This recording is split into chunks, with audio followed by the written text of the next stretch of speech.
오늘의 썰과 사연 시작합니다. 국밥집에서 피어난 사랑. 이게 무슨 동창 뜯는 소리인가 싶겠지만 저의 인생 첫 에스파트너를 만난 곳이 국밥집이에요. 꼬릿한 냄새가 가득한 국밥집이라는 단어와 에스파트너라는 섹시한 단어의 괴리감은 오늘 뜬 저 보름달과 같이 한참 멀지요. 시간이 너무 지나버려 낡은 피아노 마냥 먼지 쌓인 추억이지만 이것도 추억이라고 조금씩 쌓인 먼지들을 치워서 썰을 풀어볼게요. 20대 중반, 군대를 제대하고 어떤 일을 하면서 살아가야 하나 고민을 하며 이 일 저 일 해보면서 사회 경험을 쌓아가던 즈음. 풋내나는 여름날인지 아닌지는 기억이 명확히 나진 않지만 저는 아는 형님과 만나 시내 어느 한적한 가게에서 꼴사납게 술을 푸고 있었어요. 형님과는 띠동갑 이상의 차이여서 삼촌이라 부르는 게 맞는 사이지만 편하게 형이라 부르라 해서 형님이라 불렀어요. 당시에는 아는 게 없으니 사회에서 먼저 나가 자리 잡은 형님들과 술 마시며 듣고 보고 배우던 시절이었지요. 제가 인테리어를 배워볼까 하는데 전망이 어떨까요? 좋지. 먹고 사는 데는 지장 없을 거야. 술잔 기울이면서 이런 재미없는 이야기를 하고 있는데 형수님에게서 전화가 왔어요. 응, 여보. 형석이랑 땡땡 근처에서 술 한잔 하고 있어. 여보도 친구랑 여기 근처라고? 친구랑 여기라고? 라는 말에 갑자기 뭔지 모를 미세한 흥분이 느껴져 동공이 커지면서 귀를 쫑긋 세웠어요. 초롱초롱한 나의 눈빛을 형님이 알아챘는지 한번 쓱 웃어주고는 대화를 이어나갔는데 왠지 형수님하고 형수님 친구랑 같이 술을 마시게 될 것 같다는 예감이 들더라고요. 여보 친구는 괜찮겠대? 그래? 우리야 좋지. 그래, 그럼 땡땡 포차에서 보자. 그리로 와. 형수님을 본 적은 없고 형님이 보여준 사진으로 봤었지만 기분이 묘하게도 친구분이 누구일지 무척 궁금했었어요. 우리는 마시던 술잔을 마저 비우고 계산을 마친 뒤 근처 포차로 발걸음을 옮겼고 포차 앞에 도착하여 담배 한 대를 태우고 있으니 곧 여자 일행분들이 도착했어요. 두 여성분 중 익숙한 얼굴은 형님의 사진을 통해서 본 형수님이고 옆에 계신 분은 아까 말씀하신 친구분이었죠. 예쁘장한 얼굴이었어요.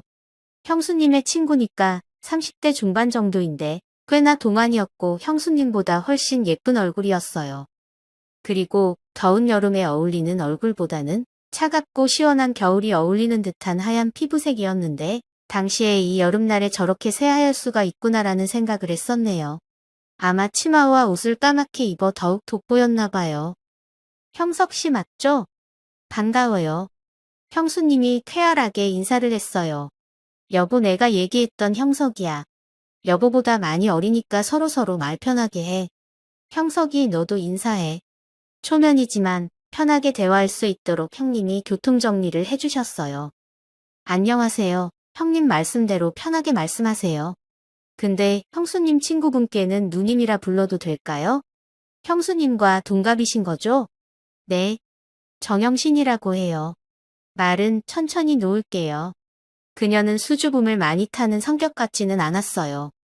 우리는 포차에 들어갔고 둥그렇게 둘러앉아 소주를 한 잔 두 잔 마시며 많은 이야기를 나눴어요.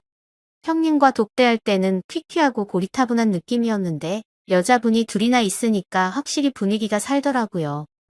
저야 솔로였으니까 나이 외모 상관없이 그저 여자인 사람과 대화만 해도 좋을 시기였던 거죠.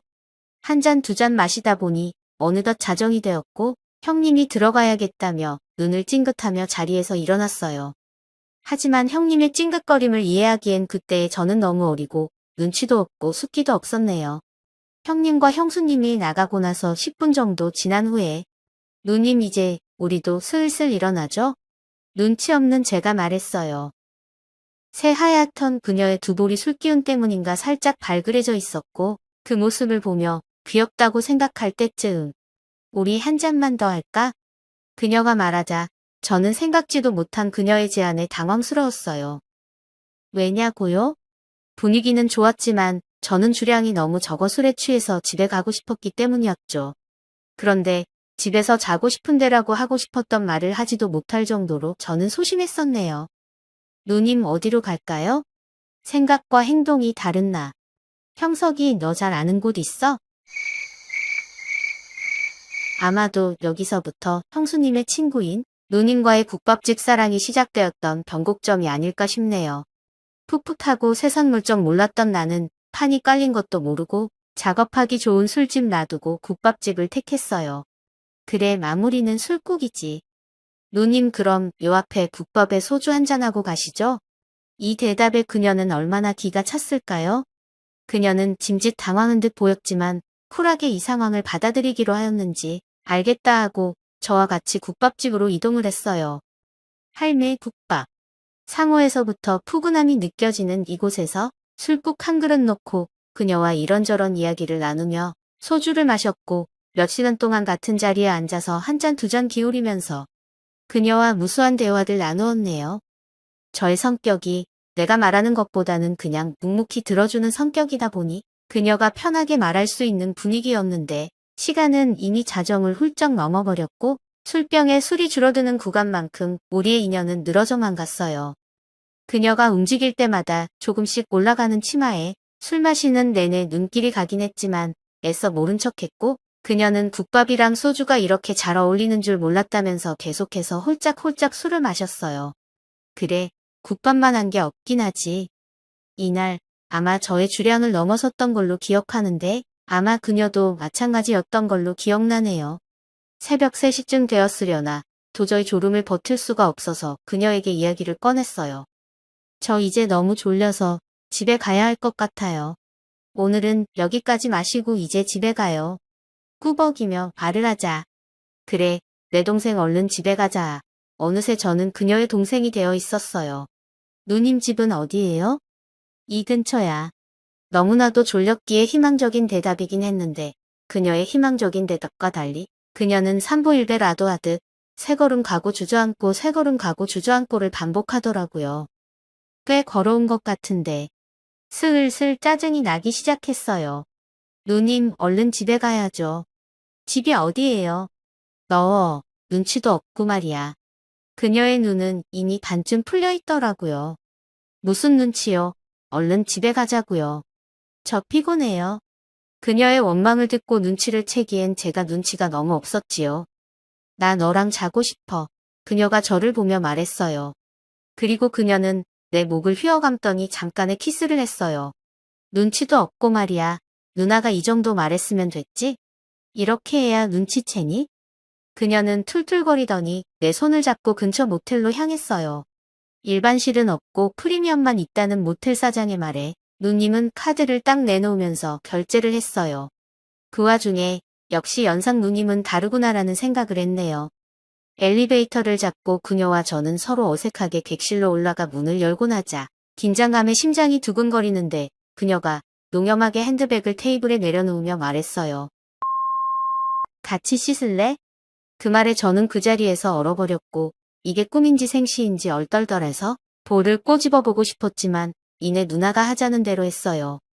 이 순간까지 오는 내내 저는 아무것도 모르는 순진한 양이었지만 막상 결정적인 순간이 되자 상남자의 본능이 드러나면서 남자의 야성을 그대로 표출하기 시작했네요. 둘은 욕조 안에서 본능이 이끄는 대로 원초적인 몸짓을 연출하며 한참 동안 뜨거운 시간을 보내고 나서 밖으로 나와 침대에서 앞으로 뒤로 번갈아 가며 또 한 번 야성의 시간을 가지고는 둘 다 기절해버렸네요. 새벽을 넘어 해 뜰 때까지 술 마시고 마지막은 뜨거운 시간으로 마무리했으니 몸이 견뎌낼 재간이 없었던 거죠. 11시에 퇴실콜이 왔지만 도저히 일어날 수 없었기에 대실 연장을 하고 오후까지 자고 일어나서 또 한 번의 격렬한 시간을 가진 후 같이 샤워를 하고 모텔을 나서며 우리는 전화번호를 교환했어요. 이후 저는 그녀와 주말마다 약속을 하고 만나는 사이가 되었고 관광지 찾아다니고 맛집 탐방 다니면서 연인처럼 지냈네요. 저도 솔로고 누나도 솔로였던지라 나이와 상황에 대해서 개의치 않고 놀러 다니면서 주말을 보냈던 거지요. 그런데 누나는 저를 친구들에게 소개시켜주거나 일종의 남자친구처럼 대해주지는 않더라고요. 남친보다는 가까운 동생으로 대하는 분위기였고 심지어 형님과 형수님에게도 말하지 않았어요. 삼촌뻘인 형님의 형수님 친구니까 어떻게 보면 이모라고 해도 무방한 나이 차이다 보니 저도 동생으로 지내는 게 편하고 좋긴 했어요. 당시에 누나는 결혼 얘기까지 오가면서 오랫동안 사귀었던 남자친구와 헤어져서 한참 동안 힘들어했었다는 얘기를 형님에게 들었기 때문에 이해했었어요. 그래서 남자친구의 빈자리를 채우기 위해 나를 만나는 건가 하고 생각했었고요.